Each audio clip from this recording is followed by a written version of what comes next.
بچے آج ہم سورہ ابراہیم کی پڑھیں گے۔ بسم اللہ الرحمن الرحیم۔ وَإِذْ قَالَ مُوسَىٰ لِقَوْمِهِ اذْكُرُوا نِعْمَتَ اللَّهِ عَلَيْكُمْ، اور جب کہا موسیٰ نے اپنی قوم سے یاد کرو اللہ کی نعمت کو اپنے اوپر۔ وَإِذ استعمال ہوتا ہے کس کے لیے؟ جب کے لیے، یعنی جب، ٹھیک ہے، لیکن دراصل یہ اذکر کی میننگز میں آتا ہے، یعنی یاد کرو کہ ایک شارٹ فارم ہے۔ زبان میں نا لفظ الفاظ وقت گزرنے کے ساتھ ساتھ شارٹ ہوتے جاتے ہیں۔ جیسے آپ نے دیکھا ہوگا پرانی اردو کے الفاظ لمبے ہوتے تھے، پرانی انگلش میں بھی الفاظ کے حروف زیادہ ہوا کرتے تھے، اس طرح عربک میں بھی کچھ الفاظ وقت گزرنے کے ساتھ ساتھ مختصر ہوتے گئے۔ سے قرآن میں جہاں بھی آپ کو وَإِذْ یا اذا یہ لفظ سننے کو ملے، پڑھنے کو ملے، تو اس کا معنی کیا ہوتا ہے کہ جب لکھا ہوا دیکھیں تو سمجھ جائیں کہ دراصل اس کے معنی ہے یاد کرو وہ وقت جب، یہ پورے فریز ہے، اور اس سے ہمیشہ آپ کو کچھ یاد دلایا جا رہا ہوتا ہے۔ اور اس آیت میں کیا یاد دلایا جا رہا ہے، بلکہ کیوں یاد دلایا جا رہا ہے؟ اچھا، پیچھے ہم نے پڑھا تھا نا کہ ہمیں یہ کتاب کیوں دی گئی ہے، تاکہ ہم لوگوں کو ان کے اندھیروں سے نکالیں اور ان لوگوں کی طرح نہ ہو جائیں جو لوگوں کو اللہ کے راستے سے روکتے ہیں اور اللہ کے دین میں ٹیڑھ ڈھونڈتے ہیں۔ پھر ہمیں ماضی میں لے جایا گیا جہاں اللہ تعالیٰ نے ہمیں یاد دلایا کہ اس نے ہر قوم میں اس کی زبان جاننے والا رسول بھیجا تاکہ وہ سب کو بات صاف صاف سمجھا دے، جیسے ہمیں کہا گیا کہ ہم دوسروں کو بات سمجھا دیں۔ کون سی بات؟ اللہ کی بات۔ اور پھر یہاں پہ قرآن نے قصے کا رخ اس طرف موڑ دیا، جو کہ مجھ سے پوچھے تو ایسا لگتا ہے کہ جیسے قرآن کا فیوریٹ موضوع ہے، یعنی مجھے ایسا لگتا ہے کہ اللہ تعالیٰ کو خود بہت پسند ہے ہر کچھ آیات کے بعد موسیٰ علیہ السلام کا ذکر چھیڑ دینا۔ بعض دفعہ آپ کو قرآن سے موسیٰ علیہ السلام کا قصہ لگتا ہے۔ اب دیکھیں سورہ ابراہیم علیہ السلام کی، لیکن قصہ پہلے جو آ رہا ہے وہ کس کا آ رہا ہے؟ موسیٰ علیہ السلام کا، شاید اس لیے کہ موسیٰ علیہ السلام کا قصہ ہر زمانے کے لیے اپلائی ہوتا ہے، اس لیے اس کے ہر اینگل میں کچھ نہ کچھ ایسا ہے جو آپ کو آپ کے اندھیروں سے نکال سکتا ہے۔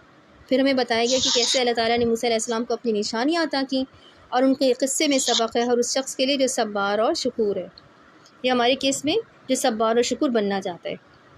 اب میں اور آپ قرآن کی محفل میں کیوں بیٹھیں؟ کیونکہ اندر سے ہمیں بھی معلوم ہے کہ ہم ٹھیک راستے پہ نہیں جا پا رہے، ہم نے اپنی زندگی میں بہت سے میس پھیلا رکھے ہیں اور ہمیں شدید ضرورت ہے خود کو فکس کرنے کی۔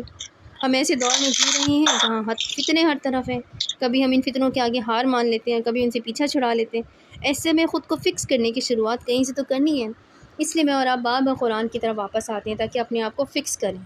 ہمیں خود روشنی ملے گی تو دوسروں کو اندھیروں سے نکالیں گے، ورنہ اندھا شخص بھی کبھی کسی کی رہنمائی کر سکتا ہے۔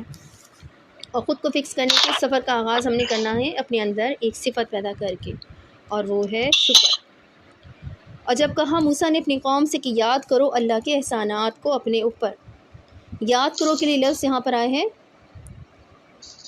اذ قال، اذکرو کا لفظ آیا ہے، اور اذکرو کا لفظ یہاں نکلا ہے ذکرون سے، اور ذکرون کا لفظ مردوں کے مخصوص اعضاء کے لیے استعمال ہوتا ہے، اس کا ایک مطلب مردانگی بھی ہوتا ہے، کلہاڑے کے بھاری سر کو بھی ذکر کہتے ہیں، اسی سے اس کا مطلب نکلا ہے طاقت، قوت، کیونکہ طاقت کو مردانگی کے متبادل سمجھا جاتا تھا اور اب بھی سمجھا جاتا ہے، سوائے چند لوگوں کے جو مرد اور عورت کی تفریق بھول گئے ہیں۔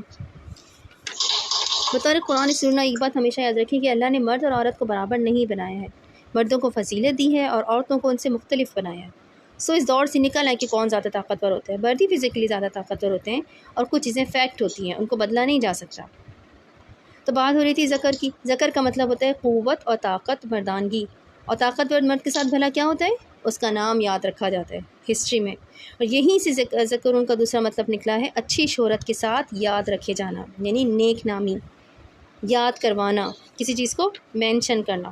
اسی طرح ذکر کا ایک اور مطلب بنتا ہے کہ کسی چیز کو دہرا کے حافظے میں بٹھانا، یعنی یاد کرنا، جسے ہم کہتے ہیں حفظ کرنا۔ اس کا مطلب شادی کے لیے پرپس کرنا بھی ہوتا ہے، ریکارڈ کرنا بھی۔ اس کا مطلب یہ بھی ہوتا ہے کہ کسی بات پہ خاموشی سے سوچنا، اس پہ غور و فکر کرنا۔ یہاں موسیٰ علیہ السلام نے اپنی قوم سے فرمایا ہے، اور ہمیں وہ وقت یاد دلایا جا رہا ہے کہ یاد کرو اپنے اوپر اللہ کا احسان۔ احسان کے لیے لفظ کیا استعمال کیا گیا ہے؟ نعمت اللہ۔ نعمت کا لفظ نکلا ہے نعمن سے، نون، عین اور میم۔ نعمن کا مطلب ہوتا ہے مویشی، شتر مرغ کو بھی نعم کہتے ہیں، فضل، عزت، اچھی زندگی، زندگی کو انجوائے کرنا، زندگی میں ترقی کرنا، نرم اور ملائم، اس کا مطلب زندگی میں آسانی ہونا، اور اس کے اصطلاحی معنی ہے کسی پہ انعام کرنا، کسی کو کوئی فیور دینا، اس پہ کوئی فضل کرنا۔ تو کیا کہا جا رہا ہے ہم سے؟ موسیٰ علیہ السلام کی قوم کو نہیں، آپ کو، مجھے کہا جا رہا ہے کہ یاد کرو اللہ کے فضل کو، اللہ اپنے اوپر شکر کا سفر، اللہ کے جو فضل ہے جو آپ کے اپنے اوپر ہے وہ شکر کا سفر شروع کرتے وقت پہلی منزل یاد کی طے کی جاتی ہے۔ کل ہم نے اس بارے میں پڑھا تھا کہ ہمیں بیٹھ کے کچھ ایام اللہ کو لکھنے کی ضرورت ہے، کیونکہ ہم بھول جاتے ہیں، ہمیں سے بری باتیں یاد رہتی ہیں، فلاں نے ایسا کیا، فلاں کے وقت ایسا ہوا، ہم اچھی باتیں بھلا دیتے ہیں، اس فلاں کی اچھی باتیں بھی بھلا دیتے ہیں، لوگوں کی بھی، زندگی کی بھی۔ اس وقت ہمیں اگر شکر گزار بننا ہے تو سب سے پہلے انعامات کو یاد کرنا ہے جو اللہ نے ہم پہ کیے ہیں۔ اور جیسے ہم نے پڑھا کہ نعمت کی کیا میننگز ہیں، فضل، عزت، اچھی زندگی، تو وہ ساری چیزیں جب زندگی کو ہم انجوائے کر رہے تھے، جب زندگی میں ترقی کر رہے تھے، زندگی میں آسانی ہو رہی تھی، یہ ساری چیزیں ہمیں یاد کرنی ہیں، ٹھیک ہے، نعمت اللہ۔ کل ہم نے بہت سے واقعات کو یاد کرنے کو، آج صرف کسی ایک ایسے واقعے کو یاد کریں جیسا کہ آگے بیان ہوا ہے، اذ انجاکم من آل فرعون یسومونکم سوء العذاب، جب اللہ نے تمہیں نجات دی آل فرعون سے جو پہنچاتے تھے تمہیں بدترین عذاب۔ یاد کریں اپنی زندگی کے ہر اس فرعون کو، اس انسان کو یا اس چیز کو جو آپ کو شدید کرب میں مبتلا کی ہوئی تھی، اور اللہ نے آپ کو اس میں سے ایسے نجات دی جیسے پانی میں سے راستہ بنا دیا۔ نجات کے لیے جو لفظ استعمال ہوا ہے وہ اس کا روٹ ورڈ ہے نجوا، نون جیم اور واو، یہ ہے انجاکم، ٹھیک ہے، اس کا جو روٹ ورڈ ہے نا وہ نجوا ہے۔ اور نجو کہتے ہیں ہائی لینڈ کو، اونچی زمین کو، جو اتنی اونچی ہو کہ وہاں تک سیلاب کا پانی نہ پہنچ سکے۔ اس کا ایک اور مطلب ہے اپنے اوپر سے کیچڑ صاف کرنا، اس کا مطلب بچ نکلنا، بھاگ جانا بھی ہے، محفوظ ہونا اور امان میں آ جانا بھی۔ ایک اور معنی ہے کسی پہ بھروسہ کرتے ہوئے اس کو اپنا راز بتانا اور مشورہ کرنا، یہ بھی نجات کی ایک قسم ہے۔ ایسا ہو نہیں سکتا کہ آپ کی زندگی میں ابھی تک کوئی فرعون نہ گزرا ہو، کوئی نہ کوئی فرعون ہوگا جس کے آگے آپ بے بس تھی، اور پھر اللہ تعالیٰ نے آپ کو اس سے نجات دی، اس کی گندگی سے آپ کو صاف کیا، آپ کو ایسے مقام پہ لے جایا گیا جہاں اس کی ظالم موجیں آپ کو چھو نہیں سکتی تھیں، آپ اس کے خوف سے نکل کے امان میں آ گئے۔ یا اللہ نے کسی ایسے شخص کو آپ کی طرف بھیجا جس کے ساتھ اپنا غم شیئر کر کے اور اس سے مشورہ کر کے آپ کو کسی مسئلے سے نجات مل گئی۔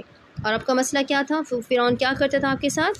یسومونکم سوء العذاب، وہ پہنچاتا تھا آپ کو بدترین عذاب۔